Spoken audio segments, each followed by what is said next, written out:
Hi everybody, this is April DePriest and I'm here. We're going to talk today about, we're going to do Menopause Managed Part 2. We're going to do all the exercise that sort of goes with the sort of perimenopause, menopause condition, and I'm going to go through that. But before I do, for credits towards the LMHF Wellness Program Part 2, you must watch the video in its entirety and comment on each video with your name. Once confirmed by LMHF, your comments and name will be removed. Okay, so I'm going to get rid of my phone and I'm going to get started. So if you watched the first sort of presentation that I said was us dipping our toes into the sort of waters, today I'm going to really take some more time and focus on just how we can use exercise and breathing techniques to really manage this transition in our lives. So if you remember, so I'm going to sort of start with women even starting to hit that perimenopause time. Things are going to start to change, and actually this could be true of any woman sort of going into those 2 weeks of low estrogen, so which can wildly fluctuate during perimenopause. So when that estrogen starts to get low or disappears, remember we're dealing with a high amount of sort of stress hormones in our body and a lot of inflammation. So everything that we do, we want to sort of think about managing that inflammation and managing that stress. So exercise, we know, is great at that. It's like one of the greatest promoters of antioxidants and things that will decrease our stress hormones. So this isn't necessarily true though. So you kind of want to take everything that I say today and gear it towards yourself, because everyone is going to be at a different starting point. You know, maybe you haven't been exercising, maybe you've never exercised, or maybe you always exercised. So the amount of exercise that you are going to be able to do and not cause your body a whole lot more stress is going to be different for each person.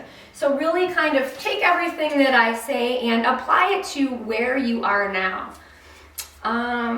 So again, with this sort of change in our lives, the decreased estrogen decreases our energy levels. That's very real. It's not just something that's in our heads or that like women complain about, sort of the way that society has conditioned even scientists to believe, and so they have to go do studies to sort of find out if women are willing to tolerate exercise. Inflammation is increased, and then other things happen with age, like your bone density decreases, muscle mass decreases, you might have vasomotor issues, which are just things like hot flashes, which do get better with exercise. Sometimes people think that, oh, I don't want to go exercise and get hot because that might make me have another hot flash and that's uncomfortable. Actually, that could happen, but it will decrease how many hot flashes you may have in the future if you do exercise. Also decreases night sweats and night sweat severity. One of the other things that happens when our estrogen starts to tank is your body starts to store more abdominal fat. So there are a lot of studies now that sort of give us an idea of how much volume of exercise it really takes to sort of decrease that, and I'm going to talk about that. And remember that it could be your goal to get there someday, but you might not be there today, and that doesn't mean that it's not worth still exercising and trying so that we can get to that volume so that we can start to oxidize this fat here and get rid of it. So other things, I want to just go through all of them, are mood and cognitive effects, anxiety, all kinds of things that go on in our brain. That is all mediated too with exercise. So just remember, we want to make sure that we're decreasing stress, so you don't want to necessarily go try to join exercise classes that might be too hard. Like maybe you don't want to go to, if you've never exercised, a 90-minute spin, or to CrossFit where you're going to be, you know, powerlifting and doing toes to bar. You want to kind of find what works for you. After that, so we're going to talk about cardio. So our cardio goals, remember, we said are about 22 minutes a day or 150 minutes a week, and that's like the minimum. If you're not there yet, if you can't fathom, walking for 22 minutes a day yet, that's fine. Start with 5, start with 7. Do what you can. Also, if you're having a day where you just feel really fatigued, sometimes you could boost your energy by just getting up and walking for 5 minutes. Sometimes, if you're really depleted, you might feel worse. I would advise everybody to get up and try for those 5 minutes. It doesn't have to be anything hard. And if you don't start to feel better, if you feel worse and worse, then you stop. Then you know you tried for your 5 minutes or your 7 minutes or whatever your cutoff is. And today's not your day and you don't have to do it. But try for consistency and try to make your minimum goals eventually your 22 minutes. A lot of research shows that, so many studies have shown that people who are diabetic or overweight, one of the things that starts to happen when we accumulate enough body fat, so especially around our midsection, is that fat likes to tell your body to store more fat, and it actually makes it harder to burn fat. It sort of sends out it becomes its own endocrine gland. And the only thing that will undo that is exercise until I'm sure somebody will invent a pill and ruin my life, but we need to do the exercise. So if you're willing to and if you're able to, your goals then are going to shoot more towards 45 minutes a day or 300 minutes a week. With that, we start to see more muscle mass, more coordination, and more fat oxidation. So fat oxidation is just, you can think of oxidation as your body going in there, taking that fat and burning it as fuel, okay? So when you're exercising and you're not burning fuel from fat as much, especially abdominal fat, your body's taking your sugars that are stored in your muscles or maybe in your liver. It's going to find fat maybe as fuel from other places. If you want to start getting into that abdominal fat, we have to get towards 45 minutes a day with your cardio, okay? And it doesn't have to be anything hard. You could, walk and talk with your friend, but you can't sing. So if you can, sing Les Miserables song or something like that, you're not going fast enough. But you could be able to talk with a friend or something like that. If you don't like walking, you could always do something like a dance class. You could, anything that is rhythmic and continual. So if you love jogging, that's fine. If you get your heart rate up really high so that you can't even talk, then you can start having those minutes. If you are there, I'm gonna let you kind of scoot ahead through some of this. I'm gonna keep talking to the people who aren't running every day or running 3 times a week so that they can literally take their minutes into half. So what is cardio? We know that it's rhythmic and dynamic and continuous. It's things like dancing, swimming. It could be tennis if you play the whole way through, and you don't talk and giggle in between all of your, when I play doubles tennis, it's not really cardio. And I don't play the other kind because it's too hard. I'm bad at it. But that's the idea. So walking is fine, riding your bike is fine. So remember, if you do too much, you're going to increase your stress hormones and be overinflamed again. So if you've never exercised, don't try to go out and do 45 minutes. Start where you are, listen to your body.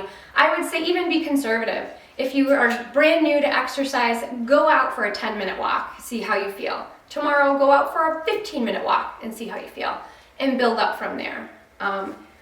Don't do too much too soon. So we talked about intensity. We'll recap. This is going to reduce your inflammation, make your heart healthier, because what we're doing is we're starting to use some of those fats that, remember, your body isn't burning because of the decreased estrogen. Also, remember, with decreased estrogen, our vascular system starts to maybe get harder and less pliable. We stop making good vascular cells. So this helps with that. It decreases the amount of fat that you're storing. You're burning more fat. It helps you mentally. It helps your vasomotor, so your hot flashes and things like that. increases your basal metabolic rate. That means the amount of calories that you burn doing nothing.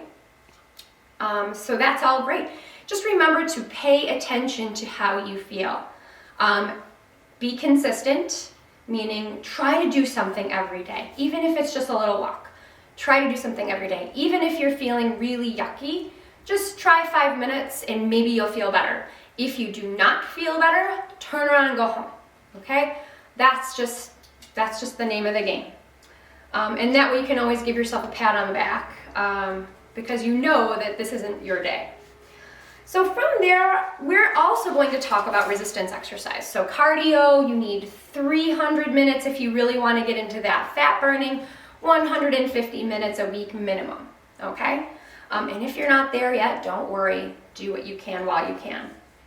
So with resistance exercise, this is things like lifting weights, using bands. Some yoga could be considered a lot of resistance. Things where your heart rate isn't up continuously and you're not moving continuously, but we are building muscle strength and causing those tissues to, flex and extend or contract and extend. So with yoga, with weight training, we increase our muscle mass. We actually increase our bone density. So you do get a little modification of bone density with your cardio, and the more the better. So those 300 minutes become even better. But weight training is the one thing that we know will cause your body to deposit minerals into your bones. So that's great. You burn more calories for hours after you do your weight training than if you were to just go for a long walk. You increase your coordination because you're maintaining muscle mass. Does tons of things. So what's super important about this? Weight training, resistance bands, body weight exercises. I'm going to go through some of those with you today. I'm going to talk about where you can, places you can go to get this kind of exercise. And then for those of you who are like, great, thanks for telling me all of that, I'm going to have you put on your workout clothes and I'm going to take you through 2 kind of easy-ish body weight exercise programs that will let you maintain your muscle, help you increase your core strength, stay coordinated, improve your balance, do all the things we're talking about, and you'll need 0 equipment, okay? So we're gonna do that today. So if you wanted to go to like a YMCA or a gym with weights, or if you have weights in your house, those studies that everyone has looked at that we sort of know help to increase your bone density, increase your muscle strength, because once we turn 26, our bodies just don't make it anymore if we don't ask it to make it. So you're gonna start losing your muscle. So if you don't do things like this, your body's just losing. So this will help us to maintain our muscle. What we're looking at is 3 sets of an exercise. Okay, so they picked 8 exercises. You do 10 repetitions of that exercise for 3 sets. And I'm gonna walk you through some of this stuff. But the exercises that they picked are like a leg press machine. So that's the machine where you sit down and you push your legs back and forth. Then they do a leg extension and a leg curl. So 3 leg exercises. They do a horizontal push, a vertical push. They do a vertical pull, a horizontal pull, and maybe they did 2 arm exercises. So maybe biceps and maybe triceps. Those 8 machines, 3 times, every single person who did it decreased body fat, had better muscle mass. So this is after 16 weeks.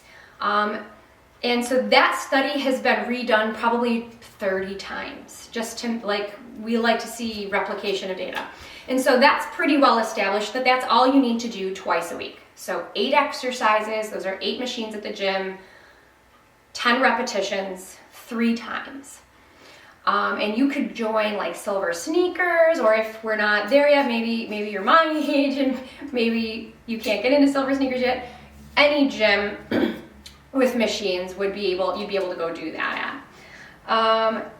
However, now some Brazilian people were really interested because they don't wear a lot of clothes there, and so they really wanted to know if they could get into maybe more volume, because we see how more volume affects the abdominal adiposity or sort of belly fat with more volume in cardio. So they were like, well, maybe if we got more volume with our weight training, we could do the same thing. And their results were actually replicated, and they found that over 16 weeks, they started at the same place. They started with 3 sets, but they worked up to 6 sets. And the people who worked up to 6 sets actually lost more weight, had a little bit more muscle, but they were about as strong as the first group, but they burned more belly fat. So if, you get to 3 sets, you're comfortable there, you could always go on to 4 or 5 sets, maybe 6 sets. I wouldn't say that you have to do that every time you go in there, but in general, the idea is that the more volume, the more belly fat you'll lose, okay? So that's great. So what, people ask me once I tell them all this stuff, they're usually like, so where can I go do that?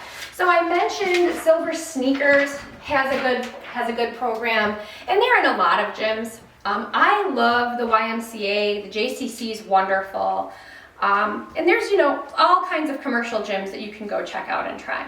So ultimately, the best gym for you, if that's what you want to do, is going to be the best gym for you, and every single gym right now is probably going to let you come in for a week to check the place out for free or give you a guest pass for at least 2 sessions before you choose it. So if this is a big investment for you and you want to find the right gym, go have at it, try it out.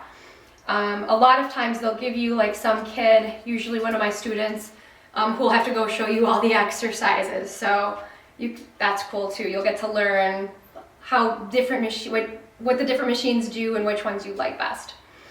So you have that option. You have join a gym, use the machines.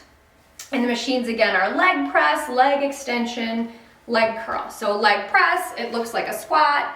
Leg extension, leg curl. You have horizontal press, vertical pull, horizontal pull. So you have all of those exercises. And that's basically all you have to do. It's kind of easy, only maybe take you 15 to 20 minutes once you get the hang of it. It doesn't take long at all. So from there, I'm just going to show you a few things that you can do on your own. So I'm going to get out my yoga mat and get on the floor. All right, so we are going to talk about, so I have 2 workouts today. So this first one is focused on our core. And I do have some things that you can do. So if you don't if planking on the floor is too hard, you could always use an ottoman or a chair, a sturdy chair, and you could put your elbows on that. If the floor bothers your knees, we're going to do some exercises on our knees. You can always put a pillow or a cushion down here underneath those. You don't need anything else for these exercises. You could be on a carpet or a slidey floor. It won't matter. You can get a yoga mat like this one at Marshall's for like $10 if you want something like that. And so this workout is for our core. So I'm going to try to do everything either for like a count of 30 seconds, maybe you want to build to 60 seconds, or we're going to do 10 of everything. Another thing I wanted to talk about is that once you kind of get the hang of your exercises, you might get really good at them, and you might want to find a way to challenge yourself beyond that. So you could either do more repetitions, you could do something like every minute on the minute, meaning that I'm going to give you 9 exercises in this little workout. You could take a 9-minute timer, and every time you get to, so you'll do maybe 20 of the first exercise, then you only get however much time it took you to finish those 20 repetitions to the next minute. So it's kind of fun because it keeps you from resting. Another thing you could do is as many reps as possible in, say, 30 seconds, and then take 30 seconds off. But for the first one, I'm just going to run through sets of 10, nice and easy. And the first exercise we're going to do is a plank.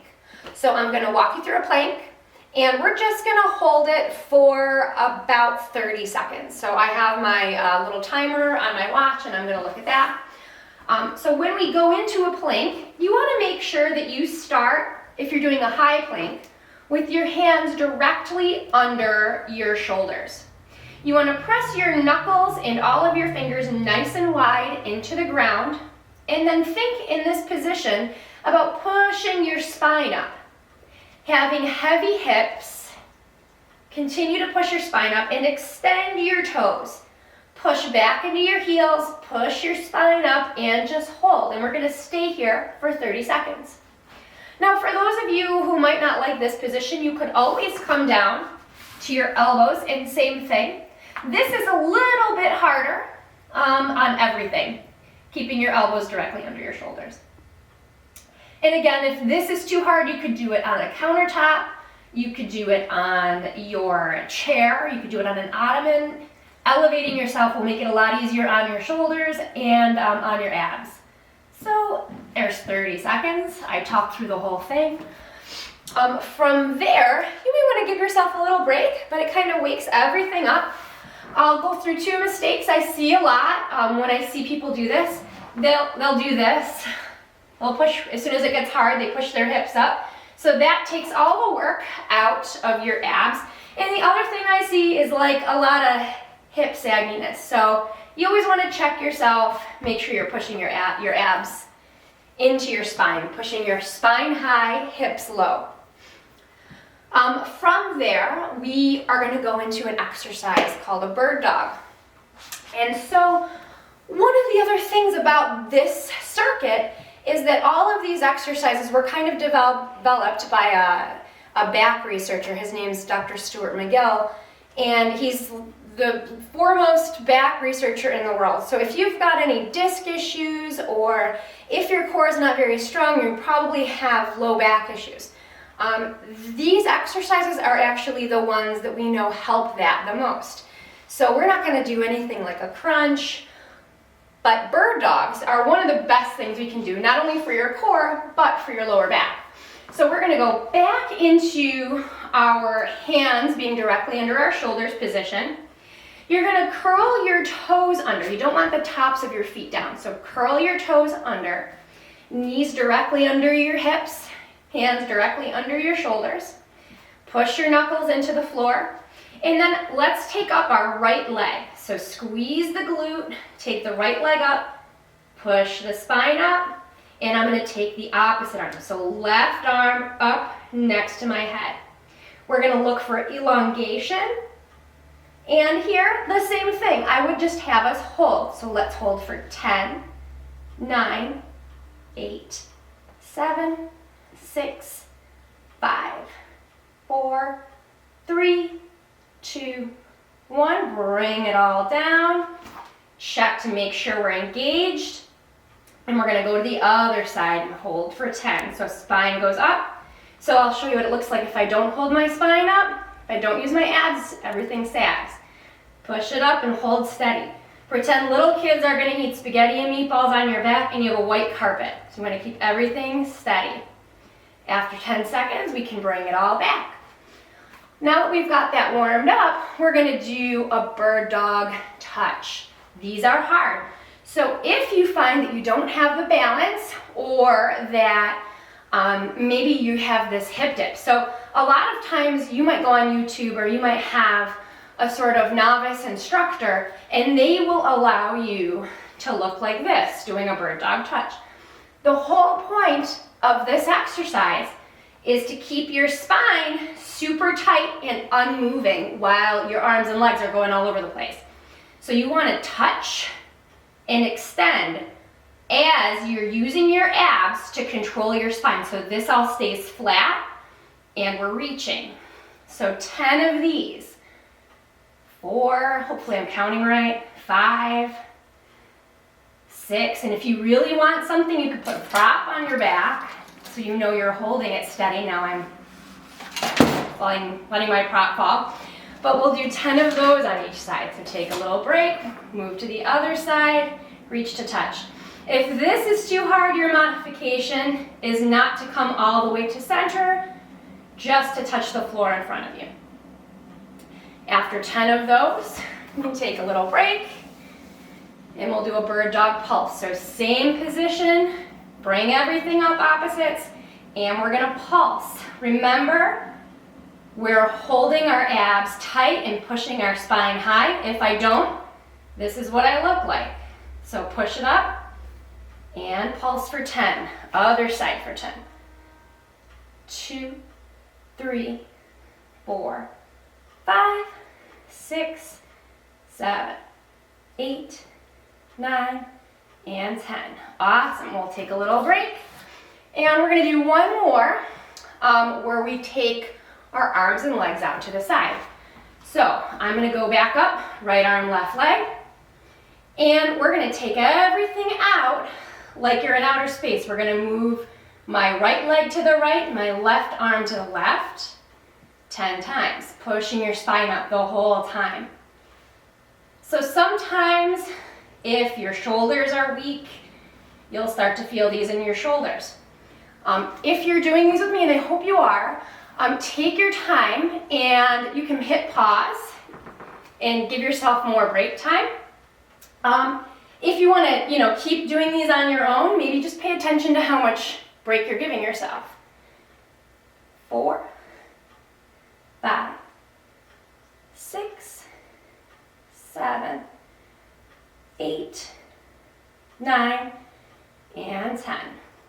All right, so after those, we got all of our bird dogs out of the way, all of the variations.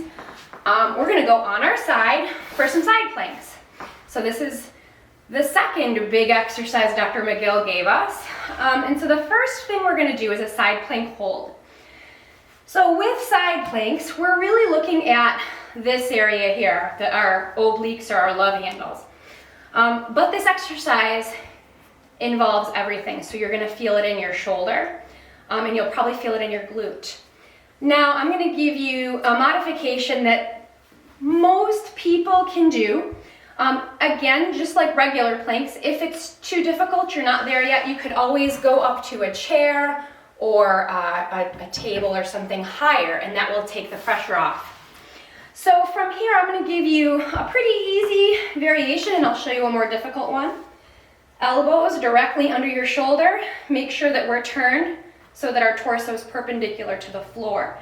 And if we do them from our knees, you're just going to put your shins on the floor behind you. Drive your hips up, straight line, shoulders to knees, no hips back here. So this is probably the variation that I like best because you feel it here right away. If you're super strong and that's too easy for you, you can stagger your legs, top leg forward, drive the hips up, and hold here. A lot of times that puts more pressure on your shoulder. And last but not least, you could always go up to your hand and hold like that. With shoulder issues, sometimes that's a little more awkward. So I'm gonna stay here, and we're just gonna hold 30-second planks on the side. So squeeze, and we're gonna time ourselves for 30. Then we're gonna do some other exercises in a side plank.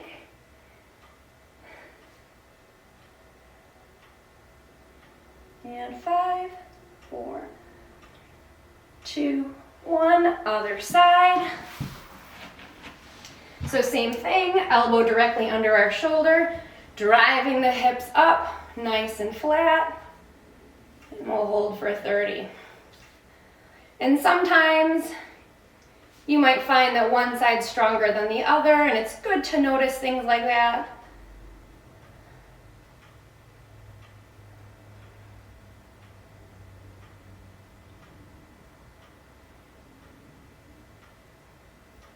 And 5, 4, 3, 2, 1. Nice and slow to the floor. I'm going to go back on the first side, and we are going to do a side plank hip drop. So this exercise is moving. We're going to do 10 of them. I'm going to come up to my hand, but stay on my knees because I have a bigger range of motion, and it means that this muscle is going to work harder.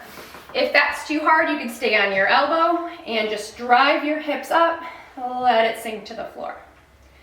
So Dr. McGill, we're going to do 10 of these, and I'll talk. 3, Dr. McGill wound up working with firefighters in Canada, all kinds of people who deal with back injuries all the time. He worked with one of the world's strongest men to sort of help him get through a back injury and go back to doing ridiculous things like, I don't know, pulling airplanes and things like that. I think that was 10. So sometimes you might want to look at an exercise like this, and it doesn't seem like much, but we know that they help people to recover from injuries, and we know that they're very, very effective. So, side plank variations, 4 more. 3, 2, and I'm super sweaty already, so I apologize. It doesn't even look like I'm doing much. After those, we are going to side plank leg raise. These are my least favorite. So we're gonna work our obliques again, but also our glutes, gluteus medius actually. So you're gonna come down, same position, elbow underneath, chest up and out, and this top leg is gonna raise for 10. So we're just gonna touch the floor and come back up, always making sure that we have a nice straight line, no hinge in the hip. Squeezing the bottom glute. 5, 6, 7, 8, 9, and 10. Bring it all the way in, and we're gonna switch sides. So same thing, elbow under the shoulder, drive the hips up, perpendicular to the floor. Just raise the top leg. The only really big mistake you can make here is to let this top leg come too far forward. You always want to pull it back with your butt and up and down. And usually this top side is way more tired because he was holding you up on the other side. 1 more. Great. Ugh. So after those, we're going to do 1 more exercise. Our 9th exercise is actually named for Dr. McGill. It's his special crunch. So this requires a little bit of thinking. The first thing you're going to do is just lie flat on your back. Feels great. We're going to keep our left leg up and extend our right leg. Pay attention to the space you feel between your low back and the floor. With the straight leg, our right leg, you're going to take your right hand and put it into that space. Left hand can either stay here, elongated, or a lot of times people just like to have something holding their neck. So I usually say that that's okay. And then we're going to pretend that we have a puppeteer right above us pulling our chin and our sternum straight up. So we're never looking forward, just up. And I'm going to have you do like 20. You should really feel your muscles on the top part of your abdomen. That's normal. But what you're doing is you're actually pushing your low back into the floor or into your hand. And we are using all of these muscles and producing as much force as we can while we're still maintaining a safe amount of pressure for your low back, for your discs. And then after 20, I'm going to have you switch legs. So we're going to put our right leg up, left leg down, left hand behind our back in that space in your lumbar region. Other hand behind your head, chin up, and sternum up. So to do it wrong would be to do this and come forward. That's going to take all the tension off of here. If you really want those abs to work, you just come straight up, and we're going to count to 20. Or I'll just do 10 so I don't keep you forever. But you get the idea. You do 20. And from there, that sort of wraps up your core workout that you could do anywhere. All right, so we're gonna go into workout 2. Now, if you wanna just maybe watch this and come back and do it later, if you're looking for like a workout that'll take you about 10 minutes to do, go ahead and do that. If you wanna run through it twice, you have a 20-minute workout. We're gonna do legs here and balance.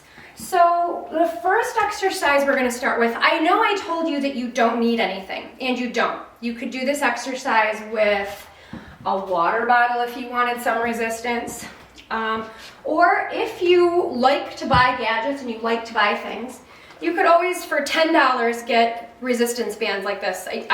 You get 3 of them on Amazon. So I'm gonna just show you how to do them with these, and I'll show you how to do them with the water bottle. If you're doing your workout, you're gonna do 10 repetitions. So I'm gonna show you 2 angles. The first one looks like this. All right, so we're gonna step into the center of your band and then kind of push your feet apart. And just doing that, so they're just under your hips, you're gonna start to feel your glutes working a little bit just to hold everything like that. And then we're gonna hinge at the hip. So I'm gonna turn sideways because I really think it's important that you take a look at my back and you do the exact same thing. So your spine is gonna stay locked. It's gonna be flat the whole time. You're bracing your abdominals, and you're only going down by pretending that someone's pulling your tailbone straight behind you. And we're losing a lot of resistance as we go down, and that's okay. My hamstrings are stretching. Then you're gonna brace your abs, not moving at the spine, pull your tailbone back under, squeeze your butt.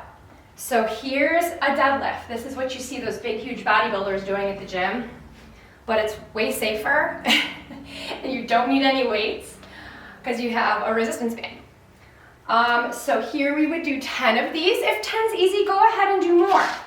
The idea with the number 10 is that you're tired by the end of it. So it won't matter how many you've done, if you do 10 or if you do 20, as long as you're tired by the end of it. If you don't have, if you don't want to go by bands, you could use anything. You could use a book. You just want to use something to sort of keep you moving like a pendulum and to sort of give some meaning to this workout. So send the hips back and then squeeze the glutes, drive up, squeeze your butt. So just doing that, I can feel my abs working here, I can feel my glute, and I can feel my hamstring. And same thing, 10, if 10's easy, go to 20. From there, we're gonna do a kickstand deadlift. So now we're gonna start to use our balance, one leg at a time. So I'm gonna keep my water bottle, and I am going to line my knees up, and then just drop one toe so that my knees are still even. So I'm gonna show you from the side again what I look like. Dropping one toe. This leg, where my toe is back, he's not doing anything but keeping me balanced. This leg is working the whole time. Now that we've done one set of regular sort of Romanian deadlifts, we're gonna do them single-legged, and you're really gonna feel it. So send the hip back, somebody's pulling your tailbone back, big stretch here, up, and squeeze your butt. And we're gonna keep your chest out the whole time. Nice proud chest, good posture. 10 of these on the left. Take a little break, shake it out. 10 on the right, knees even. A lot of times people will do this so that their hips are not square. A nice cue is just to keep your knees together and drop that toe. Hips are always square. Send the hips back, and 10 more on the right. There you go. So that works your glutes, your hamstrings. It's also really knee friendly. If you've got any knee arthritis or knee replacements, you can do these till the cows come home and it won't affect your knees. After that, we're gonna do a single leg squat around the clock. So I'm gonna pull a chair over because I think a lot of you might like to have something for balance. You could do it touching a wall, a table, a desk, a chair, it won't matter. If this exercise bothers your knees and you like buying equipment, you could either tie this around your legs. You could buy bands like this. These are $9.99. You get 5 bands in different colors. I would start with like a yellow or a green. I just only have red left, so I have to work hard to show you today. So you would put this just maybe under your knees like that, and you're gonna just squat a little bit. So from the side I look like this. My back's nice and straight, got a neutral back so I'm not beaning and I'm not rounding. Back is straight, squat a little bit. And what we're gonna do is touch with one leg each number of the clock. So I'm gonna reach up and touch a noon. 1, 2, 3, and if I'm not balanced, I can always hold the chair. 3, 4, 5, and 6. And I would do that 3 times. So if you don't have a band, it's okay. You're still working these muscles without a band. This just sort of gives you an extra like little spice, little flavor. So you would do that 2, maybe 3 times on each side. Also, it's super safe on your knees. If that feels easy and you want to get more quad work, your knees are fine, you just sit down as far as you can and reach to 1, 2. And I have students that can get their butt all the way to the floor. I don't know how they do it. This is as much as I can do today. And that's fine. You're always fine wherever you are. So you do that, and you should feel it kind of like in your back pocket. You might feel, the lower you go, the more you'll feel it in your quad.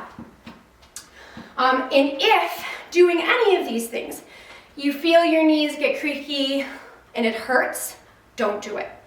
If you hear popping, but there's no pain, like you hear weird noises and there's no pain, you're okay. I get asked a lot of questions. If there's pain, you stop. From there, we're gonna do a split squat. So a split squat really could bother your knees. If you are in this category where you have arthritis, knee replacements, or you just have creaky knees, I'm going to show you other variations of exercises that you can do. So the first one would be something like this. Let me see. I will just roll this up. So you're going to sit, you're going to put a towel or a blanket, just something so that you have something underneath your thighs. And one leg at a time, you're going to grab that thigh and just extend it a few inches off the floor. Really think about squeezing this quad. Okay, when we can't squat and you can't do get-ups out of a chair, which is the next exercise I'll show you, because your knees hurt, we need to keep those quads working.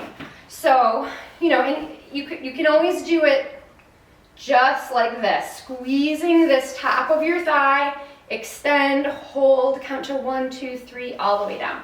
So if you're in the sore knee category, that's what you're gonna do. Otherwise, we are going to split squat. So for this exercise, you want 1 foot forward, 1 foot back. You're gonna stay on the ball of the back foot, and I'll show you from this way. You don't want this hip to open. You want square hips. They face where your eyeballs are facing in front of you. From there, we're going to tilt a little bit at the hips, and that brings the weight to our butt, where we want the weight to go. If we try to stay up tall, which is okay too, and you have creaky knees, the weight's gonna go into the knee and your quad. So we're gonna tilt forward a little bit, make sure the back knee bends. If you don't, you're gonna wind up looking like this. So back knee bends, and just sink as low as you're comfortable going. Make sure you're pushing through the heel and you're pushing your toes into the floor. This knee wants to track with your middle toes. So a lot of times if your glutes are weak, your knee will go in like this. So you want the knee straight, and you just want to do 10 split squats. Nice and easy. And again, I'll show you on the other side. If your balance, you don't trust your balance, you can always hold a chair or a wall or a table in front of you. So split squats. After that, you can do air squats. So if you're someone whose knees hurt, remember you can do the exercise on the floor, the leg extensions, or we can air squat. You can just send your hip back. If your knees hurt, you can just push your hips back rather than sinking low. Okay, so find what works for you. You could also just do a get up out of a chair. So it looks like this, just hands in front of you, send your hips back. Somebody's pulling, I hope the chair doesn't spin around. Somebody's pulling you straight up out of that chair. Just sit down, come right back up. We're not hanging out down there. Push through your glutes. Knees stay in line with your toes. So 10 of those. By now, you should start to feel your legs a little bit. You should know that they're working. After that, we'll go back to the floor for some glutes and some hamstrings. All right, 6th exercise. We're gonna lie flat on the floor, thank goodness. You're gonna put your shoulder blades flat to the floor. So a lot of times when we first lay down, we kind of look like this, and there's all this space between your shoulder blade and the floor. So we're gonna pull them back so they're flat on your back. Thumbs can either face the ceiling or palms up. And then with your feet, you're gonna push your heels to the floor, grip the floor with your toes. Brace your abs so that your rib cage is down, and then push with your glutes, your hips straight up to the air. We're gonna hold here like a table, hold the hips like a table. If you are able, we're gonna march. This exercise will help to reset your hips. A lot of times people's hips, you might have one that's tighter than the other. So we're gonna keep everything pointing up, bracing those abs, and march. A lot of times people will just do this. They'll just thud to the floor. You wanna control every aspect of this exercise. So nice and slow. Pretend you're not popping a bubble, like your feet are coming down in a bubble and you can't pop it. So nice and controlled, 10 of these on each side. Another thing that'll happen if you're not focused, and I'm doing it a little bit, is you'll just send your hips swaying like that. So hips are up, we're squeezing these glutes, and we're doing 20 marches. And you're gonna probably want, by the time you get to 20, it's hard. I have football players that do this and they yell at me because it's hard. So after that, we're gonna do a hamstring exercise. So the first 2 RDLs, the deadlifts we did, worked our hamstrings, but they worked them as they were elongated. So this time we're gonna get to shorten them, and it's really hard. So if it's too hard for you, you're not gonna walk your feet out as far, and I'm gonna talk you through that. So same thing, shoulder blades are under. I like my palms to face up. Hips are gonna go up. And then instead of marching, we're gonna walk tiny steps, your feet out as far as you can go. And if you are starting to feel your hamstrings, you just don't go as far as I did. But walk them out, that's 1. Walk them in. So that was 2. And you're gonna do 10 of these, if you can tolerate it. 10 can get hard. So when you get out here, it's really hard. Walk it back in, that's 4, but you get the idea. So you do as many as you can, you're gonna feel it back here, you're gonna feel your glutes working, and that's as much as I would have anybody I never met before do with their legs. So I'm gonna stop the leg part there. If you wanted the last part of that workout, I would do something nice and easy like a plank. So we could just hold here for 30 seconds or whatever works for you. But that will wrap up workout 2 legs. Okay, so we are gonna wrap up just by talking about some breathing exercises that have been shown in a laboratory to help deal with vasomotor symptoms. So I didn't have time, and I'm not, I do have a yoga certification, but I'm not a great yoga teacher.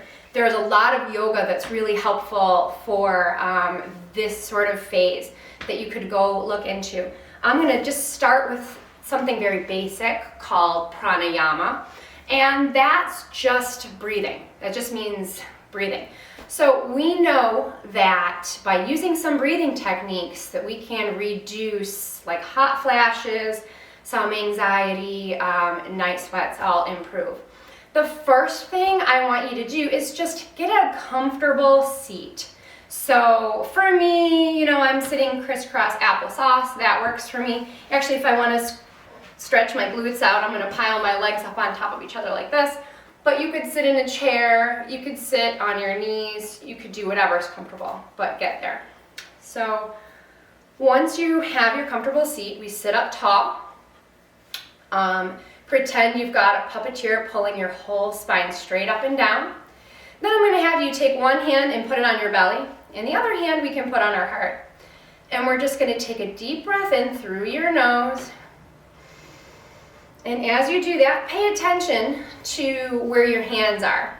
Do you feel the air tightening up everything up here? If you do, let's just try to relax it and make that air push your belly hand out. So exhale out the nose. So we'll do a couple of cleansing breaths. I'll do one with you. And then with pranayama, there's a bunch of different breathing exercises. I'm just going to go through square breathing with you. So square breathing, we're going to take an inhale on 4 seconds, hold for 4 seconds, exhale for 4 seconds, hold for 4 seconds, and I'm going to time us through it. So inhale, 1, 2, 3, 4, hold, 2, 3, 4, exhale, 2, 3, 4, hold, 2, 3, 4, inhale, 2, 3, 4, hold, 2, 3, 4, exhale, 2, 3, 4, hold, 2, 3, 4. That's 2 rounds. If you were at a really great yoga class, they might have you do 10 rounds, maybe 20 rounds. But that square breathing helps us to sort of draw our minds into our body just by using our breath. And sort of all the other things that you might be thinking about fall away. If you hold, rather than on the top and the bottom of your breath, if you hold on the up, it tends to make you feel more energized. So that would be like inhale, 2, 3, 4, hold, 2, 3, 4, exhale, 2, 3, 4, inhale. So you only hold on the one. If you wanted to calm yourself down, maybe it's before bed, you go the other way. So you hold on the exhale. So that will go like inhale, 2, 3, 4, exhale, 2, 3, 4, hold, 2, 3, 4. And then you would continue from that. So we know once again that those reduce vasomotor issues, decrease anxiety, and it's a nice way to sort of close out a workout. So after that, I think I'll wrap us up and I'll leave us here. You have your pranayama, you have your cardio goals, you have 2 workouts that you can do without having anything other than maybe a water bottle. And let me know what you think. You comment here and they'll get back to me, or you could always look me up. I'm at fulllifehealthpromotion.com. You can look me up and you could email me through there. If you have requests or things like that, I'm only as helpful to people when I'm meeting your needs. So if you let me know what you need, I can develop things from there for you. So thanks. Have a great day.